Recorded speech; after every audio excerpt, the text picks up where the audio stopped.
స్తుతి మహిమ ఘనత ప్రభావములు ఆదియందున్నట్లు ఇప్పుడును ఎల్లప్పుడును యుగాయుగములకును సదాకాలము కలుగును గాక. ఆమేన్.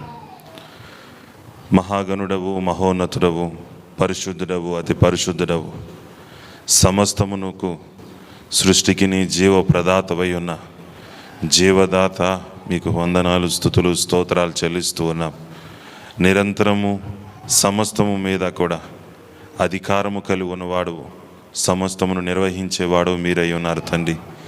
మీరే ఆది అయి ఉన్నారు, మీరే అంతమై ఉన్నారు. అల్ఫా ఒమేగా అయి ఉన్న త్రియేక దేవా, మీకు వందనాలు, స్తుతులు, స్తోత్రాలు స్తోత్రాలు స్తోత్రాలు చెల్లిస్తూ ఉన్నాం. నీ ప్రేమ గొప్పది, నీ జాలి గొప్పది, నీ కనికరము గొప్పది. నీవు మా కొరకు ప్రేమతో చేసే ప్రతి ఒక్కటి కూడా తండ్రి, అవన్నీ కూడా ఉత్తమమైనవిగా, ఉన్నతమైనవిగా, ఘనమైనవిగా మేము ఈ లోకంలో చూడగలుగుతున్నాం ప్రభువా. ఈ లోకంలో మనుషులమైన మా మధ్యన ఉంచిన ప్రేమను బట్టి నీకు స్తోత్రాలు. మనుషులుగా నువ్వు మాకు ఇచ్చిన గుణలక్షణముల కొరకు నీకు స్తోత్రాలు. నీవు మా యొక్క శరీరములో ఉంచిన ఆత్మను బట్టి, జీవాత్మను బట్టి నీకు స్తోత్రాలు. మా అందరికీ నీవు ఇచ్చిన నీ యొక్క ఆత్మను బట్టి నీకు స్తోత్రాలు. జీవాత్మను అనుగ్రహించి ఈ జీవాత్మ నశించిపోతున్నప్పుడు బ్రతికించడానికి, తిరిగి జన్మింపచేసి ప్రభువా నీ యొక్క ఆత్మ ద్వారా బ్రతికించడానికి ఇష్టపడుతూ ఉన్నావు. నీ ఆత్మ చేత మమ్మల్ని ఆదరిస్తూ ఉన్నావు. నీ ఆత్మ చేత సత్యముని గురించి తెలియపరుస్తూ ఉన్నారు. నీ ఆత్మ చేతనే నీతిని గురించి, పాపముని గురించి తెలియపరుస్తూ ఉన్నారు తండ్రి. మేము ఎంతో అధపాతాళమునకు దిగజారిపోయిన స్థితిలో ఉన్నప్పుడు మా వైపు నువ్వు కన్నులెత్తి మమ్మల్ని చూచి ఆదరించిన వాడుగా ఉన్నావు. నీ యొక్క ప్రణాళికలు మా కొరకే అన్నట్టుగా ఉన్నాయి. దినదినము నీకు మా ఎడల నూతనమైన వాత్సల్యం పుట్టుచున్నది ప్రభు. మీకు వందనాలు, స్తోత్రాలు చెల్లిస్తూ ఉన్నాం. ఈ ఉదయకాలమును చూడగలిగే భాగ్యము, ధన్యత ప్రభువా, ఇటు రీతిగా మేము ఉండడానికి నీవు ఇచ్చిన యొక్క గొప్ప అవకాశం కొరకు మరొకసారి హృదయపూర్వక వందనాలు చెల్లిస్తూ ప్రభు, ఈ ఉదయమును నీ సన్నిధానంలో ప్రారంభిస్తూ ఉన్నాం తండ్రి. ఈ ఉదయమున నీ బిడ్డలు ఏ స్థితిలో వచ్చినా ఆ ప్రతి స్థితిని కూడా మీరు మార్చండి. నీ పోలికలో మార్చబడి నీ చిత్తానుసారమైన ఆలోచన కలిగి నీ చిత్తమును చేయడానికి పరిపూర్ణమైన మనస్సుతో నీ బిడ్డలు వర్ధిల్లడానికి సహాయం చేయండి. అటు వర్ధిల్లడాన్ని ప్రతి ఒక్కరు అనుభవించి ఆనందించడానికి మీరే సహాయం చేయమని సమయమును మమ్మల్ని మీకు అప్పగించుకుంటూ పరిశుద్ధాత్మ తండ్రి మీరే ఉండి మమ్మల్ని నడిపించమని యేసు నామములో ప్రార్థించున్నాము తండ్రి. ఆమేన్. అందరు కూర్చుందాం, కొద్దిసేపు వాక్యాన్ని ధ్యానం చేద్దాం. అది లైటింగ్ ప్రాబ్లం.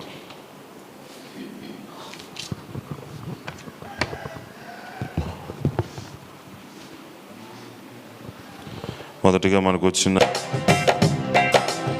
చప్పట్లు కొడుతూ దేవుని నామాన్ని మహింపరుద్దాం. దేవుని స్తుతించుడి, ఎల్లప్పుడు దేవుని స్తుతించుడి. ఆ దేవుని స్తుతించుడి, ఎల్లప్పుడు దేవుని స్తుతించుడి. ఆయన బలమును ప్రసిద్ధి చేయు, ఆయన బలమును ప్రసిద్ధి చేయు. ఆకాశ విశాలమందు, ఆకాశ విశాలమందు ఎల్లప్పుడు దేవుని స్తుతించుడి. ఆ దేవుని స్తుతించుడి, ఎల్లప్పుడు దేవుని స్తుతించుడి.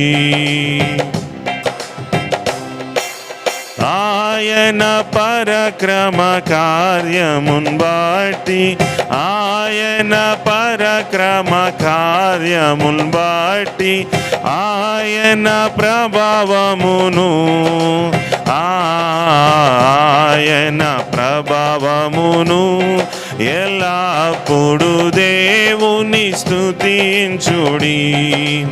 ఆ దేవుని స్తుతించుడి, ఎల్లప్పుడు దేవుని స్తుతించుడి. బూరాధ్వనితో ఆయనను స్తుతించుడి, బూరాధ్వనితో ఆయనను స్తుతించుడి, స్వరమండలములతో స్వరమండలములతో ఎల్లప్పుడు దేవుని స్తుతించుడి, దేవుని స్తుతించుడి, ఎల్లప్పుడు దేవుని స్తుతించుడి. సన్నని తంతుల సితారతోను, సన్నని తంతుల సితారతోను, చక్కని స్వరములతో చక్కని స్వరములతో ఎల్లప్పుడు దేవుని స్తుతించుడి, దేవుని స్తుతించుడి, ఎల్లప్పుడు దేవుని స్తుతించుడి. పిల్లన గ్రోవిని చల్లగనూది, పిల్లన గ్రోవిని చల్లగనూది, ఎల్ల ప్రజలు చేరి ఎల్ల ప్రజలు చేరి ఎల్లప్పుడు దేవుని స్తుతించుడి, దేవుని స్తుతించుడి, దేవుని స్తుతించుడి. తంబురతోను నాట్యముతోను, తంబురతోను నాట్యముతోను, తంతి వాద్యములతో తంతి వాద్యములతో ఎల్లప్పుడు దేవుని స్తుతించుడి, దేవుని స్తుతించుడి, ఎల్లప్పుడు దేవుని స్తుతించుడి. మ్రోగు తాళములతో ఆయనను స్తుతించుడి, మ్రోగు తాళములతో ఆయనను స్తుతించుడి, గంభీర తాళముతో గంభీర తాళముతో ఎల్లప్పుడు దేవుని స్తుతించుడి, దేవుని స్తుతించుడి, ఎల్లప్పుడు దేవుని స్తుతించుడి. సకల ప్రాణులు యెహోవాను స్తుతించుడి, సకల ప్రాణులు హల్లెలూయా ఆమేన్, హల్లెలూయా ఆమేన్. ఎల్లప్పుడు దేవుని స్తుతించుడి, దేవుని స్తుతించుడి, ఎల్లప్పుడు దేవుని స్తుతించుడి, దేవుని స్తుతించుడి, ఎల్లప్పుడు దేవుని స్తుతించుడి, దేవుని స్తుతించుడి, ఎల్లప్పుడు దేవుని. రాజుల రాజైన యేసురాజు భూజనులా నేలున్, హల్లెలూయా హల్లెలూయా. దేవుని స్తుతించుడి, రాజుల రాజైన యేసురాజు భూజనులా నేలున్, హల్లెలూయా హల్లెలూయా. దేవుని స్తుతించుడి, హల్లెలూయా. యేసు ప్రభున్ ఎల్లరూ స్తుతించుడి, వల్లభుని చర్యలను తిలకించి స్తుతించుడి, బలమైన పని చేయు బలవంతుని స్తుతించుడి. ఎల్లరినీ స్వీకరించు యేసుని స్తుతించుడి, రాజుల రాజైన యేసు రాజు భూజనులానేలున్. హల్లెలూయా హల్లెలూయా, దేవుని స్తుతించుడి, తంబురతోను వీణతోను ప్రభువును స్తుతించుడి. పాపమును రక్తముతో తుడిచెను స్తుతించుడి, బూరతోను తాళములన్ మ్రోగించి స్తుతించుడి. నిరంతరము మారాని యేసుని స్తుతించుడి, రాజుల రాజైన యేసు రాజు భూజనులానేలున్. హల్లెలూయా హల్లెలూయా, దేవుని సూర్యచంద్రులారయిలా దేవుని స్తుతించుడి, హృదయమును వెలిగించిన నాదుని స్తుతించుడి. అగ్ని వడగండ్లార మీరు కర్తను స్తుతించుడి, హృదయమును ఛేదించిన నాదుని స్తుతించుడి, రాజుల రాజైన యేసు రాజు భూజనులానేలున్.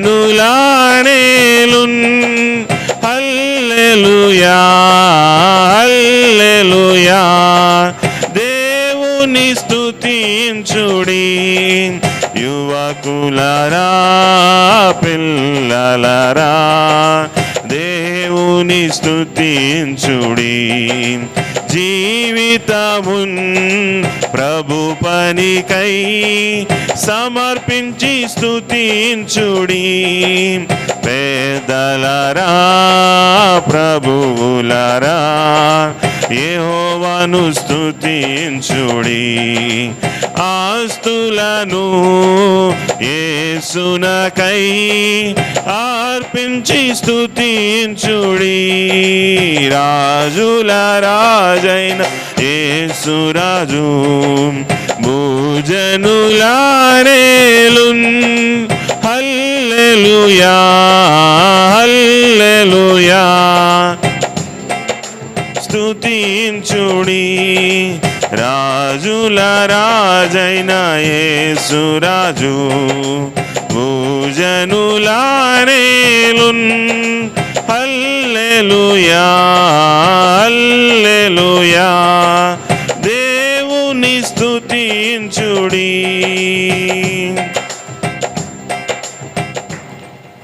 కాబట్టి దేవుణ్ణి స్తుతించడానికి మనకున్న సదుపాయాల్లో మనం ప్రయత్నిస్తూ ఉన్నాం.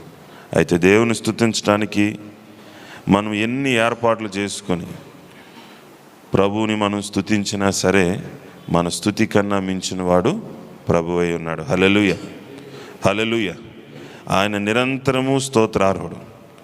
ఆయన చుట్టూ ఆయన మహిమ యొక్క ప్రభావము, ఆ వెలుగు యొక్క ప్రభావముతో నింపబడి ఉండేవాడు ఆయన. కాబట్టి ఆయన ముఖం చూడాలన్నా ఆయన్ని చూడాలన్నా సరే అనేక మందికి కనబడేది వెలుగు మాత్రమే, ఆ వెలుగు యొక్క మహిమ మాత్రమే. కోటి సూర్యకాంతుల కన్నా మించినటువంటి గొప్ప వెలుగును ప్రభు కలిగి ఉన్నవాడు. అసలు వెలుగునకే ఆధారము ఆయనే వెలుగు. కాబట్టి ప్రభువు వెలుగై ఉండి మన జీవితాల్లో వెలుగునివ్వడానికి ఆయన ఇష్టపడుతూ ఉన్నాడు, మనల్ని వెలిగింప చేయడానికి ఇష్టపడుతూ ఉన్నాడు. కాబట్టి మనము దేవుని స్తుతిస్తూ నిరంతరమును ప్రభువును చూచే దేవదూతలతో పాటుగా మనం ప్రభువుని స్తుతిస్తూ ప్రభువును మహింపరుస్తూ ప్రభువును గణపరుస్తూ ఉన్నట్లయితే మన జీవితంలో ఎటువంటి పరిస్థితులు వచ్చినా సరే మనం గొప్ప విడుదలను సమాధానాన్ని పొందుకోగలం. అదే మనం తొందరపడి చీకటి వైపు చూస్తే, తొందరపడి మనకు నచ్చినట్టు మనం వెళ్తే కనుక ఈ లోకంలో చీకటే ఫలితంగా మనకుంటూ ఉన్నది. కాబట్టి హృదయపూర్వకంగా మరో పాట పాడదాం. స్తోత్రం చెల్లింతుము, స్తుతి స్తోత్రం చెల్లింతుము, యేసు నాదుని మేలులు తలచి అని హృదయపూర్వకంగా పాడదాం. ఎందుకనంటే యేసు నాదుని మేలులు తలంచకపోతే మన యొక్క జీవితములు కృతజ్ఞత లేనివి. కృతజ్ఞత లేని మనిషి పశుప్రాయుడు. అంతకుమించి మరొక మాట చెప్పక్కర్లేదు. మనం కృతజ్ఞత కలిగి దేవుడు చేసిన మేలు తలపోస్తూ ఉండాలి. వాటిని బట్టి ప్రభువుని మహింపరుద్దాం.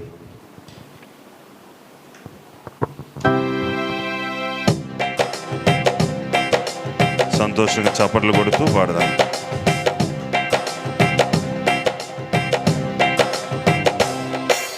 స్తోత్రం చెల్లింతుము, స్తుతి స్తోత్రం చెల్లింతుము, స్తోత్రం చెల్లింతుము, స్తుతి స్తోత్రం చెల్లింతుము, యేసు నాదుని మేలులు తలచి స్తోత్రం చెల్లింతుము, స్తుతి స్తోత్రం చెల్లింతుము, దీవారాత్రములు కంటి పాపవలే కాచి, ఆ దీవారాత్రములు కంటి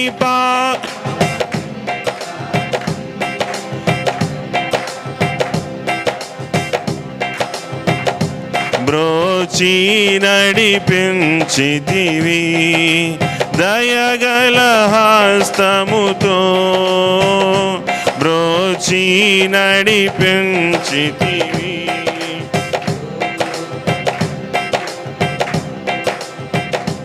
స్తుతి స్తోత్రం చెల్లింతుము, గాఢాంధకారములో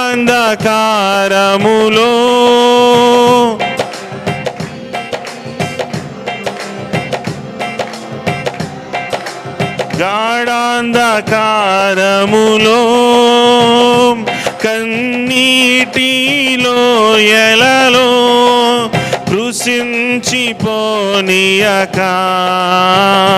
కృపలతో బలపరచితివి, కృషించిపోనీయక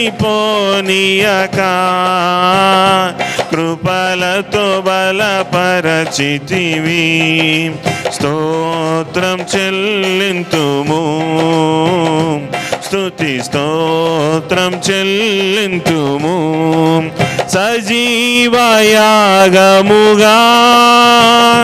మా శరీరముల్ సమర్పించి, ఆ సజీవయాగము మా శరీరము సమర్పించి సంపూర్ణ సిద్ధి నొందా శుద్ధాత్మను నొసగితివి, సంపూర్ణ సిద్ధి నొందా శుద్ధాత్మను నొసగితివి, స్తోత్రం చెల్లింతుము, స్తుతి స్తోత్రం చెల్లింతుము, సియోను మార్గములో పలు శోధనలు రాగా, ఆ సియోను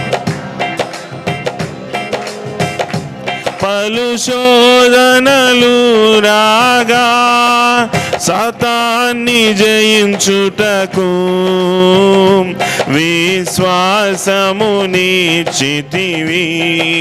సాతాన్ని జయించుటకు విశ్వాసమునిచ్చితివి. స్తోత్రం చెల్లింతుము, స్తుతి స్తోత్రం చెల్లింతుము. సిలువను మోసుకొని సువార్తను చేపట్టి, ఆ సిలువను సువార్తను చేపట్టి యేసుని వెంబడింప ఎంత భాగ్యమునిచ్చితివి. యేసుని వెంబడింప ఎంత భాగ్యమునిచ్చితివి. స్తోత్రం చెల్లింతుము, స్తుతి స్తోత్రం చెల్లింతుము. పాడేదా హల్లెలూయా, మరణాతా హల్లెలూయా. పాడేదా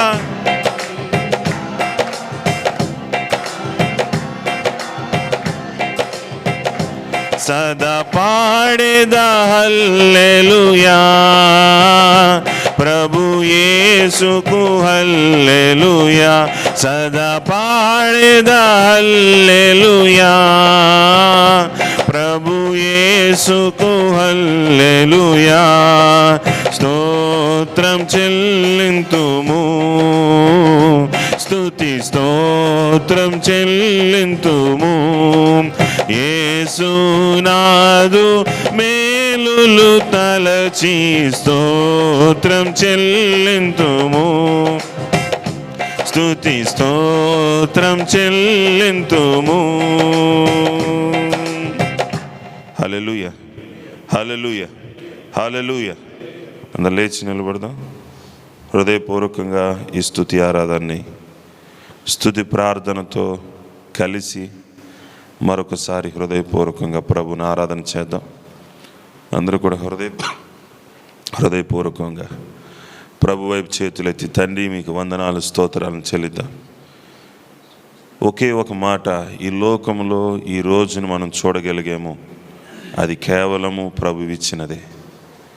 ప్రభు ఇవ్వకుండా మనం ఏది చూడలేము, ఏదీను చేయలేము. కనుక హృదయపూర్వకంగా ప్రభువును బట్టి, అయా నీవు ఇచ్చిన యొక్క జీవితమును బట్టి నీకు స్తోత్రాలు. అసలంటూ జీవం లేకపోతే మనం ఏమీనూ చేయలేం. మన జీవితం వ్యర్థమైపోతూ ఉన్నది. కనుక జీవమునిచ్చిన వాడు ఆయన, జీవాధిపతి ఆయన, మనలో పుట్టుకతో జీవాత్మను ఉంచిన వాడు ఆయన, తల్లి గర్భమందు మనల్ని పుట్టించిన వాడు ఆయన, మన సృష్టికర్త ఆయన. కనుక అయా నీకు వందనాలు, స్తోత్రాలు, స్తోత్రాలు, స్తోత్రాలు, స్తోత్రాలు, స్తోత్రాలు. బిగ్గరగా ఎలుగెత్తి ప్రభునకు వందనాలు స్తోత్రాలు చెల్లిద్దాం. ప్రభుని మహింపరుద్దాం. ప్రభు చేసే గొప్ప కార్యములు ఎనలేనివి. ఆయన మనం జీవించడానికే ఈ యొక్క సృష్టిలో, ఈ భూమి మీద సమస్తమును కూడా సమకూర్చాడు. ఈ గాలి, నీరు, చెట్లు, పశువులు, పక్షులు, ఫలములిచ్చే ప్రతి చెట్టు కూడా నీవు నేను బ్రతికి ఉండటం కొరకే. వీటిని మనం కొద్దిగా కష్టపడి మన నోటికి అందించుకుంటూ ఉన్నాం. కనుక హృదయపూర్వకంగా ప్రభుని స్తుతిద్దాం, ప్రభుని మహింపరుద్దాం. తండ్రి నీకు వందనాలు స్తోత్రాలు చెల్లిద్దాం. ఈ లోకంలో రాజులైన వాళ్ళు ఇటువంటిది ఎవ్వరూ చేయలేరు, గనులైన వాళ్ళు చేయలేరు, మహిమ కలిగిన అధికారము కలిగిన వాళ్ళు చేయలేరు. ఎంతో గొప్ప ఆస్తి కలిగి ఉన్న వాళ్ళు కూడా జీవాన్ని ఇవ్వలేరు. బ్రతుకుంటేనే ఏదైనా చేయగలరేమో, చేయొచ్చు, చేయలేకపోవచ్చు. కానీ ప్రభు మనకి సమస్తమును దయచేస్తున్నాడు, సమస్తమును చేస్తూ ఉన్నాడు ఆయన. కనుక హృదయపూర్వకంగా తండ్రి మీకు వందనాలు, స్తోత్రాలు స్తోత్రాలు స్తోత్రాలు స్తోత్రాలు స్తోత్రాలు స్తోత్రాలు చెల్లిస్తూ ఉన్నాం. అయ్యా, నువ్వు ఇచ్చిన జీవిత కాలం కొరకు నీకు స్తోత్రాలను చెప్దాం ప్రభువా. ప్రతిరోజు మమ్మల్ని భద్రపరచుకోవడానికి, మమ్మల్ని పోషించడానికి, మమ్మల్ని వర్ధిల్ల చేయడానికి, నిత్య జీవమును అనుభవించులాగున ఈ లోకములో మేము సంచరించి చలిస్తూ ఉనికిని కలిగి ఉండి నిన్ను సంతోషపెట్టాలని ఆశ కలిగి, ఇదిగో నీ మాట వినుటయే శ్రేష్టము, నీ మాట వినుట ద్వారా నేను సంతోషిస్తాను అని ప్రభు నువ్వు సెలవిచ్చున్నావు ప్రభువా. తండ్రి, నువ్వు మాటనే కోరుచున్నావు తండ్రి. ప్రభువా, నీ మాట వినే పిల్లలుగా మేము ఉండాలనే, నీతో పాటు ఉండాలనే, సహవాసం చేయాలనే మమ్మల్ని ఈ లోకంలో పుట్టించున్నావు ప్రభువా. మీకు వందనాలు, స్తోత్రాలు స్తోత్రాలు స్తోత్రాలు స్తోత్రాలు స్తోత్రాలు చెల్లిస్తూ ఉన్నాం. ఆశ్చర్యకరుడా, మీకు వందనాలు, స్తోత్రాలు చెల్లిస్తూ ఉన్నాం. ఆలోచనకర్త, మీకు వందనాలు, స్తోత్రాలు చెల్లిస్తూ ఉన్నాం. కృపా సత్య సంపూర్ణుడా, నీకు వందనాలు, స్తోత్రాలు చెల్లిస్తూ ఉన్నాం. మా కొరకు ఈ లోకమునకు వచ్చిన తండ్రి, నిన్ను నీవు రిక్తునిగా చేసుకున్న తండ్రి, నీకు స్తోత్రాలు చెల్లిస్తూ ఉన్నాం ప్రభువా. మా కొరకు ప్రాణం పెట్టిన తండ్రి, మృత్యుంజయుడా, మీకు వందనాలు, స్తోత్రాలు స్తోత్రాలు స్తోత్రాలు చెల్లిస్తూ ఉన్నాం.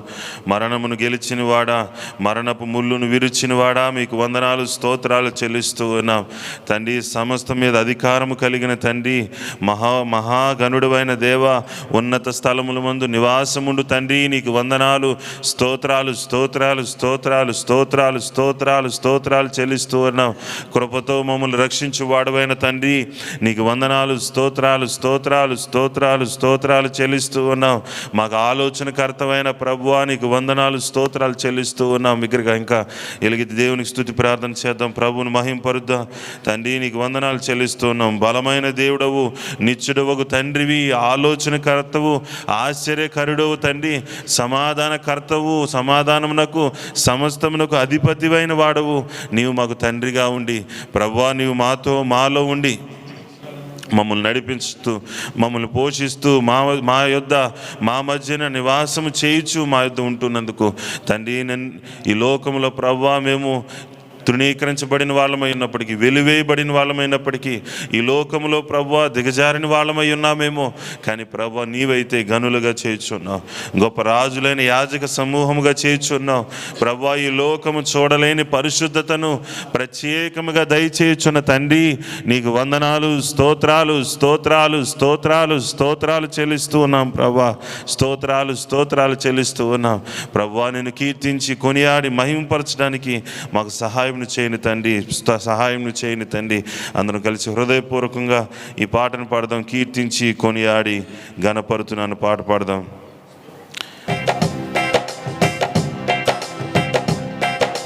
కీర్తించి కొనియాడి ఘనపరతును, స్తోత్రించి స్తుతించి నిన్ను పాడేదన్. కీర్తించి కొనియాడి ఘనపరతును, స్తోత్రించి స్తుతించి నిన్ను పాడేదన్. యేసయ్యా హల్లెలూయా, నా యేసయ్యా హల్లెలూయా, యేసయ్యా హల్లెలూయా, నా యేసయ్యా హల్లెలూయా. ఆరాధన స్తుతి ఆరాధన, ఆరాధన ఘన ఆరాధన, ఆరాధన స్తుతి ఆరాధన, ఆరాధన ఘన ఆరాధన. దేవాది దేవుడవు పరలోకమును వీడి మానవ రూపాన్ని ధరించినావు. దేవాది దేవుడవు పరలోకమును వీడి మానవ ధరించినావు. రాజులకు రాజువు, ప్రభులకు ప్రభుడవు, నీవే మా రక్షణ విమోచకుడా. రాజులకు రాజువు, ప్రభులకు నీవే మా రక్షణ విమోచకుడా. యేసయ్యా హల్లెలూయా, నా యేసయ్యా హల్లెలూయా, యేసయ్యా హల్లెలూయా, నా యేసయ్యా హల్లెలూయా. ఆరాధన స్తుతి ఆరాధన, ఆరాధన ఘన ఆరాధన, ఆరాధన ఆరాధన ఘన ఆరాధన. నన్నెంతగానో ప్రేమించినావు, నీ ప్రాణమునే అర్పించినావు. నన్నెంతగానో ప్రేమించినావు, నీ ప్రాణమునే అర్పించినావు. నా ప్రాణనాథుడవు ఆధారభూతుడవు, నీవే మా రక్షణ విమోచకుడా. నా ప్రాణనాథుడవు ప్రభుతుడవు, నీవే మా రక్షణ విమోచకుడా. యేసయ్యా హల్లెలూయా, నా యేసయ్యా హల్లెలూయా, యేసయ్యా హల్లెలూయా, నా యేసయ్యా హల్లెలూయా. ఆరాధన స్తుతి ఆరాధన, ఆరాధన ఘన ఆరాధన, ఆరాధన ఆరాధన ఘన ఆరాధన. ఆశ్చర్యకరుడా ఆలోచనాకర్త బలవంతుడైన మా దేవుడా. ఆశ్చర్యకరుడా ఆలోచనాకర్త బలవంతుడైన మా దేవుడా. నిత్యుడగు తండ్రి సమాధానకర్త, నీవే మా రక్షణ విమోచకుడా. నిత్యుడగు తండ్రి సమాధాన, నీవే మా రక్షణ విమోచకుడా. యేసయ్యా హల్లెలూయా, నా యేసయ్యా హల్లెలూయా, యేసయ్యా హల్లెలూయా, నా యేసయ్యా హల్లెలూయా. ఆరాధన స్తుతి ఆరాధన, ఆరాధన ఘన ఆరాధన, ఆరాధన స్తుతి ఆరాధన ఘన ఆరాధన. కీర్తించి కొనియాడి స్తోత్రించి స్తుతించి నిన్ను పాడేదన్. కీర్తించి కొనియాడి ఘనపరతును, స్తోత్రించి స్తుతించి నిన్ను పాడేదన్. యేసయ్యా హల్లెలూయా, యేసయ్యా హల్లెలూయా, యేసయ్యా హల్లెలూయా, నా యేసయ్యా హల్లెలూయా. ఆరాధన స్తుతి ఆరాధన, ఆరాధన ఘన ఆరాధన, ఆరాధన స్తుతి ఆరాధన. ప్రేమించేదన్ అధికముగా ఆరాధింతున్ ఆసక్తితో. ప్రేమించేదన్ అధికముగా ఆరాధింతున్ ఆసక్తితో. పూర్ణ మనసుతో ఆరాధింతున్ నిన్ను పూర్ణ బలముతో. ప్రేమించేదన్ పూర్ణ మనసుతో ఆరాధింతున్ నిన్ను పూర్ణ బలముతో ప్రేమించేదన్. ఆరాధన ఆరాధన ఆరాధన ఆరాధన ఆరాధన ఆరాధన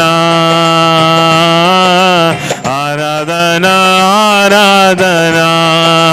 ఎబినేజరే ఎబినేజరే ఇంతవరకు ఆదుకున్నావు. ఎబినేజరే ఎబినేజరే ఇంతవరకు ఆదుకున్నావు. నన్నింతవరకు ఆదుకున్నావు. నన్నింతవరకు ఆదుకున్నావు. నిన్ను పూర్ణ మనసుతో ఆరాధింతున్ నిన్ను పూర్ణ బలముతో. హృదయపూర్వకంగా చెప్తా. పూర్ణ మనసుతో ఆరాధింతున్ నిన్ను పూర్ణ బలముతో ప్రేమించేదన్. ఆరాధన ఆరాధన ఆరాధన ఆరాధన ఆరాధన ఆరాధన ఆరాధన ఆరాధన. ఎల్లోయి ఎల్లోయి నన్ను చూచావే వందనమయ్యా. ఎల్లోయి నన్ను చూచావే వందనమయ్యా. యేసు నన్ను చూచావే వందనమయ్యా. యేసు నన్ను చూచావే వందనమయ్యా. నిన్ను పూర్ణ మనసుతో ఆరాధింతున్ నిన్ను పూర్ణ బలముతో ప్రేమించేదన్. నిన్ను పూర్ణ మనసుతో నిన్ను పూర్ణ బలముతో ప్రేమించేదన్. ఆరాధన ఆరాధన ఆరాధన ఆరాధన ఆరాధన ఆరాధన ఆరాధన ఆరాధన. యెహోవా రఫా యెహోవా రఫా స్వస్థపరిచావే వందనమయ్యా. యెహోవా రఫా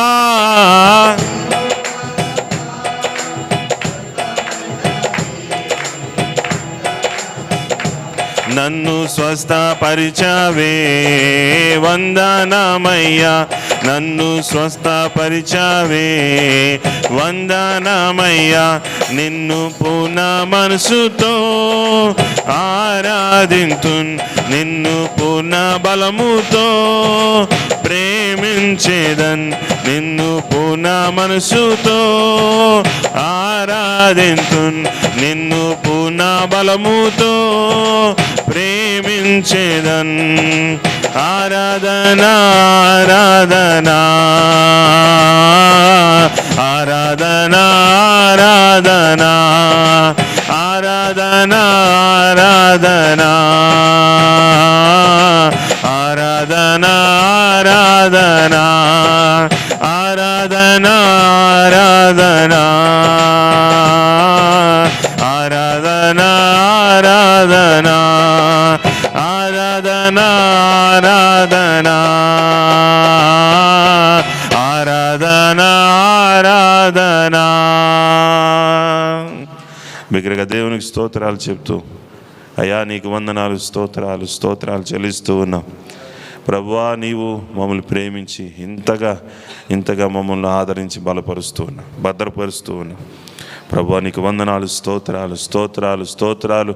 ఇటువంటి స్తుతులు నిరంతరము మేము కొనసాగించడానికి ప్రభువా, మా ప్రతి చర్య నిన్ను ఆరాధించినట్లుగా, నిన్ను మహిమపరిచినట్లుగా మీరు చేయండి తండ్రి. ప్రభువా, మేము కొద్దిమందిగా ఉన్నప్పటికీ కూడా ప్రభువా, నువ్వు మా మధ్యన ఉన్నావు. బలమైన దేవుడవు నీవు మా మధ్యన ఉన్నావు, సర్వశక్తిమంతుడవు నీవు మా మధ్యన ఉన్నావు తండ్రి. యేసయ్య మేము నీ యుద్ధం ఉన్నాం ప్రభువా, నీ దగ్గరే ఉన్నాము తండ్రి. యేసయ్య ప్రతి బిడ్డను నీ వెలుగుతో నింపండి, నీ యొక్క ప్రేమతో నింపండి, నీ శక్తితో నింపండి ప్రభువా, నీ ఆత్మ బలముతో జ్ఞానముతో తెలివితో నింపండి. ప్రతి విధమైన శరీర క్రియలను మీరు లయపరచండి, ప్రతి విధమైన శరీర ఆలోచనలు మీరు లయపరచండి. సంఘమును మరింతగా వర్ధిల్ల చేసి ప్రభువా నీ ఆత్మీయతలో బలపరచమని, స్థిరపరచమని ప్రభు ఈ సమయం ముందు నీ వాక్యం ద్వారా మాతో మాట్లాడమని మిక్కిలి వినయముగా వేడుకొని ప్రార్థించున్నాము తండ్రి. ఆమేన్. దయచేసి కూర్చోనండి.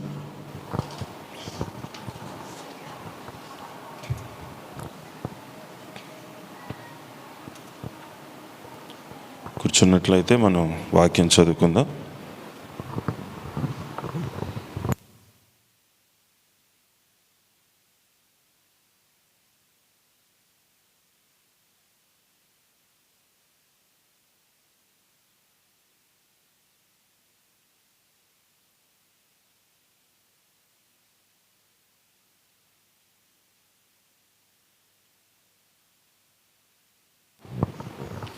ఆదికాండము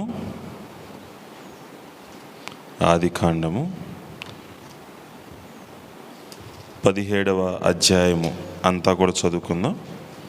ఆదికాండము 17వ అధ్యాయం అంతా కూడా యాకోబు గారు వచ్చి చదువుతారు.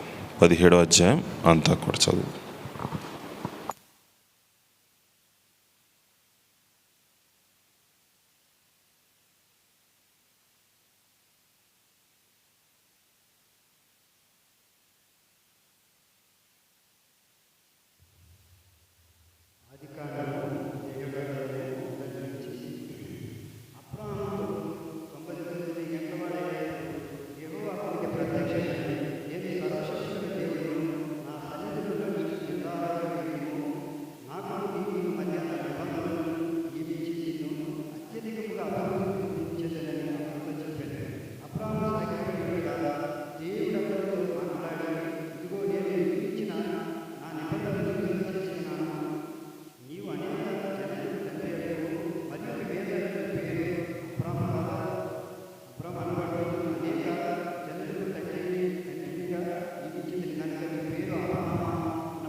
ఆమేన్. హల్లెలూయా, హల్లెలూయా.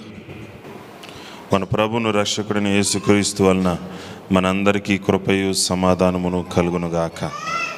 ఆమేన్. మీరేమైనా మాట్లాడారా? సరే. మత్తయి సువార్త 5వ అధ్యాయము 8వ వచనం. మత్తయి సువార్త 5వ అధ్యాయము 8వ వచనం. ఈ వాక్యాన్ని చదువుకునే ముందుగా ఈ రోజునకు ప్రభు మనకిచ్చినటువంటి మాట ఏమిటనంటే, ఎవరు దేవుని యొక్క ముఖ దర్శనము పొందుకోగలరు?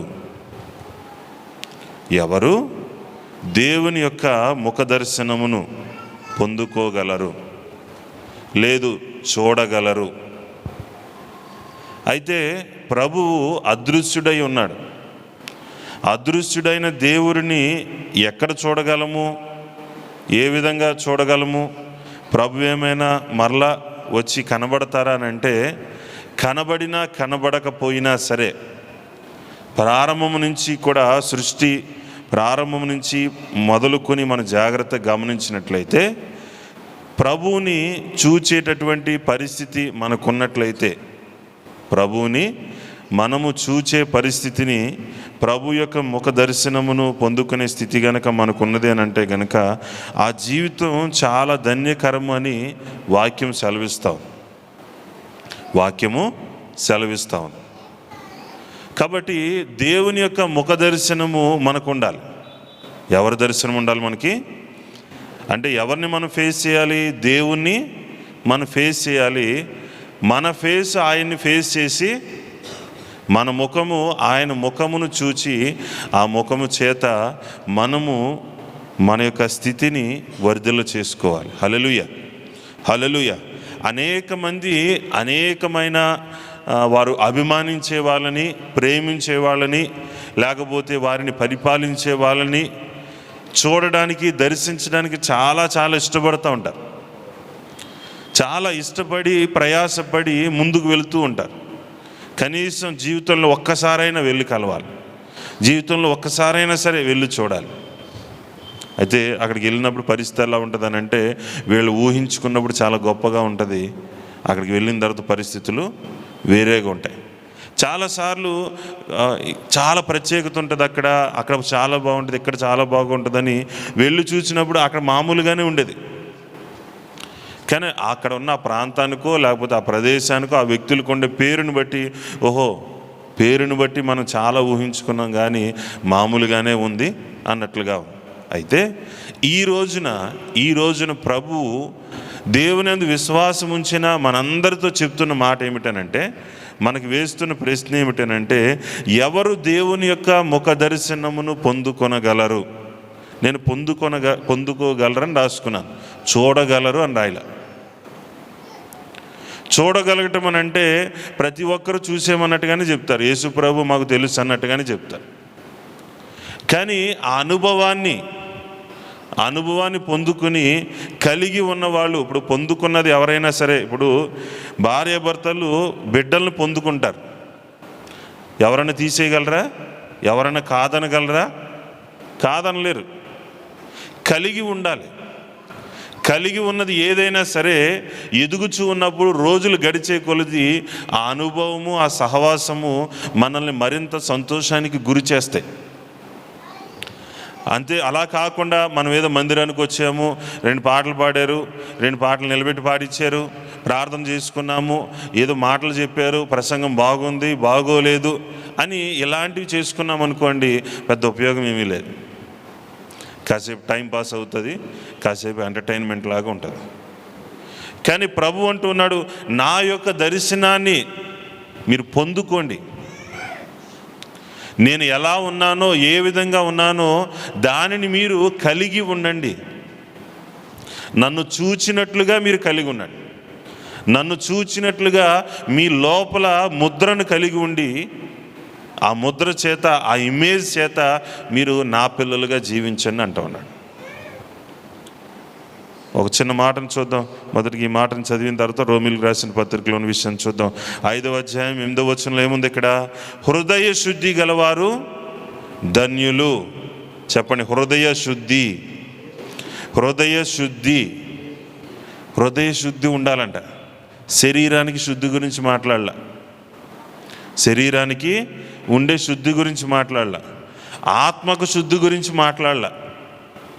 హృదయము అంటే మన ప్రాణము, మనలో ఉండే కోరికలు, మనలో ఉండే ఆశలు, మన యొక్క నిర్ణయాలు అన్నీ కూడా హృదయంలోంచి వస్తాయి.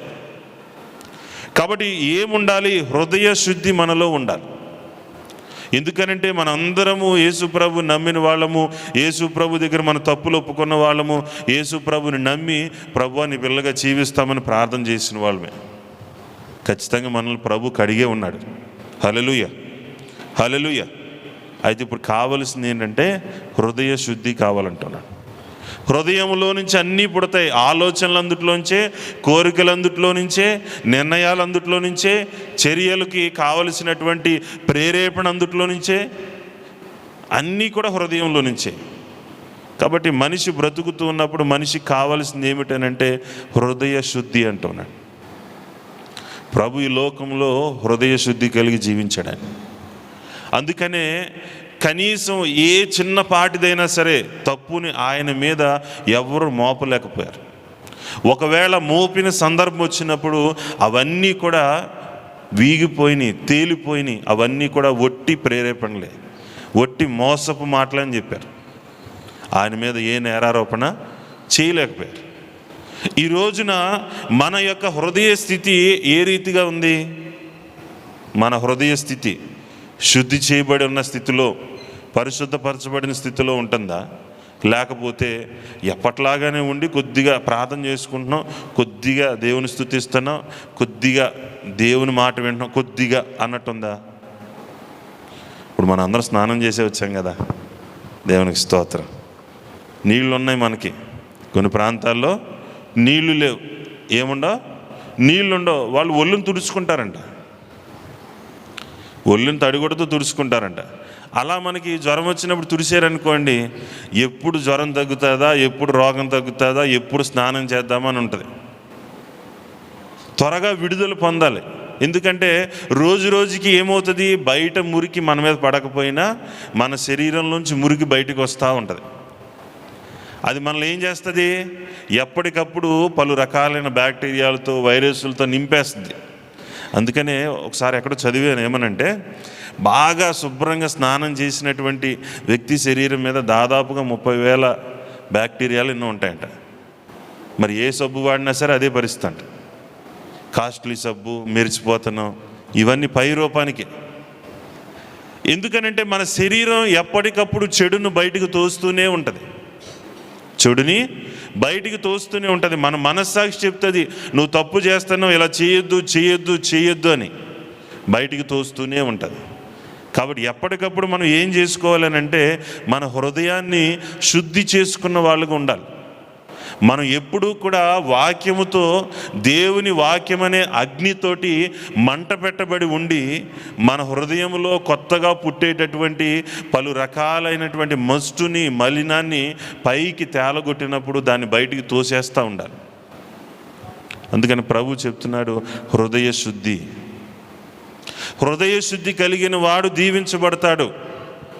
హృదయ శుద్ధి కలిగిన వాడు దీవించబడతాడు. ఈ రోజున ఈ ఉదయకాలం ఆలోచిస్తే నేను హృదయ శుద్ధి కలిగి ఉండడానికి ఎంత ప్రయత్నం చేస్తున్నాను, ఎంత కష్టపడుతున్నా, నేను ఎప్పటికప్పుడు నేను ఫ్రెష్గా ఉండడానికి ప్రయత్నం చేస్తూ ఉన్నాను. ఒక చిన్న మాటను చూద్దాం. కొరింథీయులకు రాసినటువంటి మొదటి పత్రిక అనుకుంటున్నాను, రెండో పత్రిక 161వ పేజీ 5వ అధ్యాయము, 2 కొరింథీయులు 5వ అధ్యాయము 17వ వచనం. 5వ అధ్యాయము 17వ వచనం. కాగా ఎవడైనను క్రీస్తు నందు ఉన్న ఎడల, చాలా వివరంగా చూద్దాం. క్రీస్తు నందు ఉన్న ఎడల, ఎవరైనా సరే క్రీస్తునందు బాప్తీసం తీసుకున్న వాళ్ళు ఎవరిని ధరించుకుంటారు? క్రీస్తుని ధరించుకుంటారని గలతీయులకు రాస్తూ పౌలు చెప్తూ ఉన్నాడు. మనం ఎవరిని ధరించుకున్నాం? క్రీస్తుని ధరించుకున్నాం. ఎవరిని పొందుకున్నాం? క్రీస్తుని పొందుకున్నాం. మరి క్రీస్తుని కలిగి మనం ఉంటూ ఉన్నాము అని అంటే మనలో ఉన్నటువంటి పరిస్థితి ఏమవ్వాలంట? చదవండి. క్రీస్తునందున్న ఎడల వాడు నూతనమైనటువంటి సృష్టి. అంటే ఎప్పుడు ఫ్రెష్గా ఉంటాడు. ఎలా ఉంటాడు? ఫ్రెష్గా ఉంటాడు. తనలో మలినం అనేది ఉండటానికి అవకాశం లేదు. కాబట్టి మన పాత జీవితం, పాత ఆశలు, పాత అజ్ఞానం, పాత తెలివితేటలు, పాత కోరికలు అవే మరలా వచ్చి మనల్ని వెంటాడుతూ ఉన్నాయి, వేధిస్తూ ఉన్నాయి. వాటితో మనం చక్కగా సస్టైన్ అవ్వగలుగుతున్నాం అంటే చక్కగా తృప్తి చెందుతూ వర్ధిల్లిపోతున్నాము అని అంటే గనక మనకి శుద్ధి లేదు, మనము ప్రభువుని చూడట్లేదని అర్థం. ఎందుకు ఈ మాటలు చెప్తున్నానంటే జీవితంలో ప్రతిరోజు ప్రభువుని చూడగలిగితే, ప్రభువుని దర్శించగలిగితే, ప్రభు ఉన్నాడు అని నిజముగా అనుభవించగలిగితే ఆ జీవితము చాలా ధన్యకరముగా ఉంటుంది. ఇప్పుడు ఇక్కడున్న ప్రతి ఒక్కళ్ళు ఏదో ఒక సాక్ష్యం చెప్పగలుగుతారు. ఏమనంటే క్రైస్తవులు, పలానా రోజు అప్పుడు నాకు దేవుడు నిజమని అర్థమైంది, దేవుడు నన్ను దర్శించాడు, దేవుడు నాతో మాట్లాడాడు, దేవుడు పరిశుద్ధాత్మతో నాలోనికి వచ్చారు. ఇలాంటి మాటలు ఎప్పుడో జరిగినట్టుగా చెప్తారు. అప్పుడు జరిగినప్పుడు నీకున్న సంతోషము ప్రతిరోజు ఉండాలని ప్రభు చెప్తా ఉన్నాడు. ఆమెను చెప్పగలరా? ప్రతిరోజు ఉండాలి. అందుకనే ఒకనాటి అనుభవము మరుపు రానిది, మరువలేనిదని మనం పద్యాలు పాడనవసరంలా. ప్రభు యొక్క ప్రేమ నిరంతరం ఉండేది. ప్రభు చూపేటటువంటి కృప, ఆయన చేసిన మేలులు అనేవి నిరంతరము కూడా కొనియాడదగినవి. అయితే కొనియాడటం రెండో విషయం.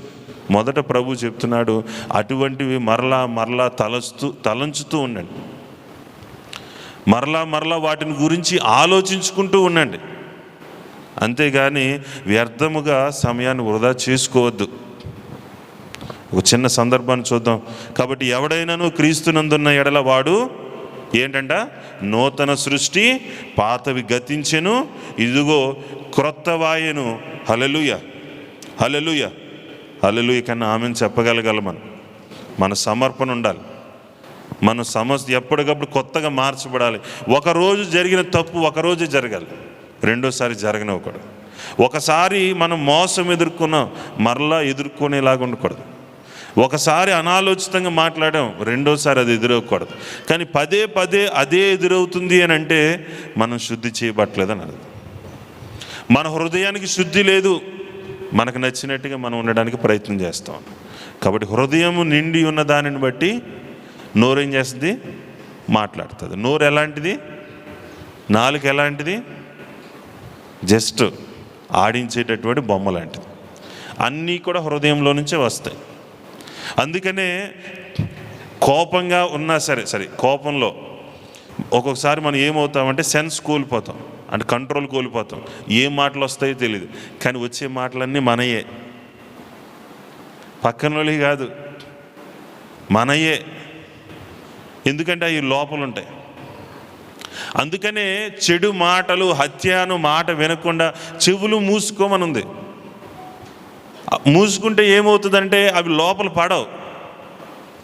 మన బ్రెయిన్ ఎంత స్టోరేజ్ ఉంటుందని అంటే చిన్నప్పుడు విషయాలు కూడా చక్కగా మనం డేట్లతో సహా చెప్పగలం, అవసరమైనప్పుడు గుర్తొచ్చేస్తాయి.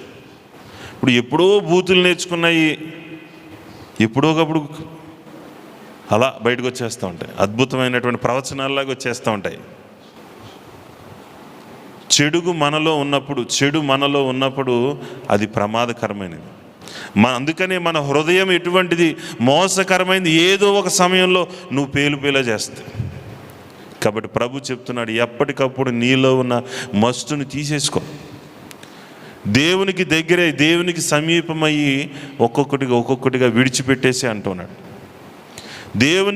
దేవుని దర్శించకపోతే, దేవునిలో మనం ఉండకపోతే మన వల్ల కాదది. అందుకనే వాక్య ధ్యానములో ఉండాలి, యథార్థమైన ప్రార్థనలో ఉండాలి, హృదయపూర్వకంగా మనము దేవునిలో ఉండాలి. ఏదో జరుగుతున్నాయి కదా మనం ఉందాంలే కాసేపు అని కాదు. కాబట్టి ఒక ఉదాహరణ చూద్దాం. రోమిలికి రాసిన పత్రికలో ఈ మాటను మరింత స్పష్టంగా మనకి చక్కగా చెప్పగలిగిన మాట. 1వ అధ్యాయము 19వ వచనం 20వ వచనం చదువుదాం. దేవుని గురించి అంటే దేవుని గురించి నువ్వేమైనా తెలుసుకోవాలనుకుంటూ ఉన్నావు, దేవుని గురించి గ్రహించుకోవాలనుకుంటూ ఉన్నావు, తెలియశక్యమైనది ఏదో అది వారి మధ్య. సరే, వాళ్ళతో చెప్పారు కాబట్టి వారి మధ్యన అన్నారు. మన మధ్య కూడా ఎలా ఉందనంట, విశదమై ఉన్నది, అంటే చక్కగా పరిచినట్టు ఉంటుంది. వారి మధ్య. ఇప్పుడు మనం ఎంతమంది ఉన్నాం? కొద్దిమంది ఉన్నాం, చర్చిలో కూర్చున్నాం. అయితే చర్చిలో కూర్చుంటేనే అనుందా? మందిరంలో ఉంటేనే అనుందా? లేదు ప్రార్థన కూడికలోనే అనుందా? లేదే. వివరం చూద్దాం. అది వారి మధ్యన నిలిచి ఉన్నది, వారి మధ్యన విశదమై ఉన్నది. దేవుడు అది వారికి విశదపరిచెను అంటే పూర్తిగా వివరించాడు, పరిచి పెట్టేశాడు. చూడు ఇదిగో అన్నట్లు. ఇప్పుడు ఒకసారి కాకినాడ వెళ్ళామండి. కాకినాడ వెళ్తే ఎప్పుడు చూడలేదు, మనకు తెలియదు చేపలు అంతలా ఉంటాయని. అయిపోయింది, అక్కడ ఉన్న బీచ్ దగ్గరికి వెళ్ళాము, వచ్చేస్తా ఉన్నా. కాసేపు ఉండి అక్కడ ఉన్న పోర్టు దగ్గరికి వెళ్ళి వచ్చేస్తా ఉన్నా. అసలు దారి పొడుగున చేపలే, దారి పొడుగున చేపలే. చేపలు ఇవ్వమంటే అసలు లోపల కారు ఎక్కిన వాళ్ళు అంటున్నారు ఇవి చాలా బాగుంటాయని చెప్పి చాలా తక్కువకి ఇచ్చేసారు. 100 రూపాయలకి 200 కింది. ఇప్పుడు పరిచున్నాయి, అందుట్లో మంచిదేదో చెడ్డదేదో తెలుస్తుందో తెలీదా? వాళ్ళు ఇచ్చారు కదా అని గుంపుగా పోగేసి తెచ్చుకున్నాం అనుకోండి, ఏముంటుంది? ఒక్కోసారి మంచి ఉండొచ్చు, చెడు ఉండొచ్చు. ఇది కళ్ళ ముందు ఉన్నాయి, నువ్వు తీసుకో, ఎంత కావాలో చూసుకో, తీసుకో అన్నారనుకోండి. చూసుకోకపోతే అప్పుడు మన తప్పు. ఇక్కడ కూడా అదే అంటున్నారు.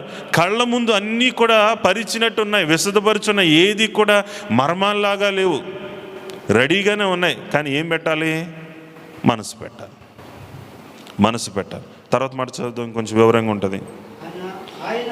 ఆయన అదృశ్య లక్షణములు మనం తెలుసుకోవాల్సింది ఇవే. అవి కంటికి కనబడట్లేదు, చెవికి వినబడట్లేదు. కానీ తెలుసుకోవాలని ప్రయత్నం చేస్తే గనక చక్కగా అన్ని చోట్ల కనబడతాయి, అన్ని చోట్ల తెలియజేయబడతాయి. ఆయన అదృశ్య లక్షణములు అనగా ఆయన, నేను చదివేస్తాను, ఆయన నిత్యశక్తియు దేవత్వమును జగదుత్పత్తి మొదలుకొని సృష్టింపబడిన వస్తువులను ఆలోచించడం వలన తేటబడుచున్నవి. హల్లెలూయా. అయితే వాళ్ళు దాన్ని ఆలోచించలేకపోతున్నారండి, తెలుసుకోలేకపోతూ ఉన్నారు. కాబట్టి ఏం జరుగుతూ ఉంది? వారు నిరతురులై ఉన్నారు. అంటే ఏమీ ఫలించలేని వేస్ట్ ఫెలోస్ లాగా ఉన్నారు, దేనికి పనికిరారు వాళ్ళు. కాబట్టి జాగ్రత్తగా ఆలోచిద్దాం. మనం ఈ లోకంలో పనికి మాలిన వారముగా, లేదు వ్యర్థమైన వారుగా, దేనికి పని చేయనొల్లని వారుగా ఉండాలని దేవుడు కోరాడా? లేదు, లేదు. మనం ఫలించాలి, అభివృద్ధి నొందాలి, విస్తరించి జీవితాన్ని అనుభవించమని చెప్తా ఉన్నాడు, జీవితాన్ని అనుభవించమంటూ ఉన్నాడు. కానీ వీళ్ళు ఏమయ్యారంట? దేవుని గురించి తెలుసుకోలేక భక్తిహీనతతోటి. పై వచనం చూద్దాం, 18వ వచనం. దుర్నీతి చేత సత్యమును అడ్డగించు మనుషుల యొక్క సమస్త భక్తిహీనత మీదను దుర్నీతి మీదను దేవుని కోపము పరలోకము నుండి బయలుపరచబడుచున్నది. కాబట్టి జాగ్రత్తగా ఆలోచిద్దాము. మనము దేవునికి కోపం పుట్టించే వారిలాగా ఉండకూడదు. ఎలా ఉండాలని ఆయన కోరుతున్నాడు? ఆయన ముఖ దర్శనమును పొందుకునే వాళ్ళగా ఉండమంటున్నాడు. ఎవరునూ ఆయన్ని చూడలేరు, కానీ ఆయన యొక్క లక్షణాలని, ఆయన యొక్క క్రియలను, ఆయన మాటలను తెలుసుకోగలరు. చిన్న ఉదాహరణ చూద్దాం. న్యాయాధిపతుల గ్రంథంలో 6వ అధ్యాయంలో, న్యాయాధిపతుల గ్రంథము 6వ అధ్యాయము అంటే 203వ పేజీ, 203వ పేజీ, 6వ అధ్యాయము 22వ వచనం. గిద్యోను ఆయన యెహోవా దూత అని తెలుసుకుని, అక్కడ పర్సన్ పేరేంటి? గిద్యోను. గిద్యోను ఆయన యెహోవా దూత అని తెలుసుకుని, అంటే ఆయన దగ్గరికి వచ్చిన వ్యక్తి, ఆహాహా నా ఏలినవాడా యెహోవా, ఇందుకే కదా నేను ముఖాముఖిగా యెహోవా దూతను చూచితినెను. యెహోవా దూత అన్న చోట అక్కడ ఉన్న వ్యక్తి ఎవరనంటే యేసు ప్రభు. యెహోవా దూతగా వెళ్ళేది ఎవరు? యేసు ప్రభు. అయితే అప్పటికి పేరు తెలియపరచబడలేదు కాబట్టి వారు దూత అనుకునేవాళ్ళు, యెహోవా పంపిన దూత అనుకునేవాళ్ళు.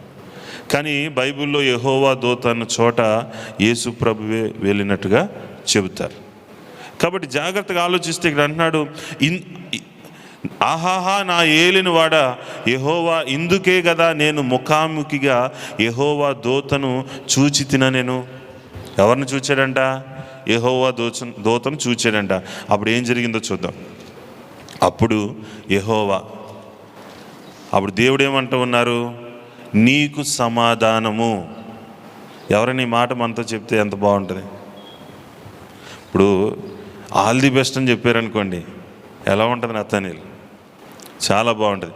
ఇష్టమైన వాళ్ళు ఆల్ ది బెస్ట్ చెప్తే ఇంకా బాగుంటుంది.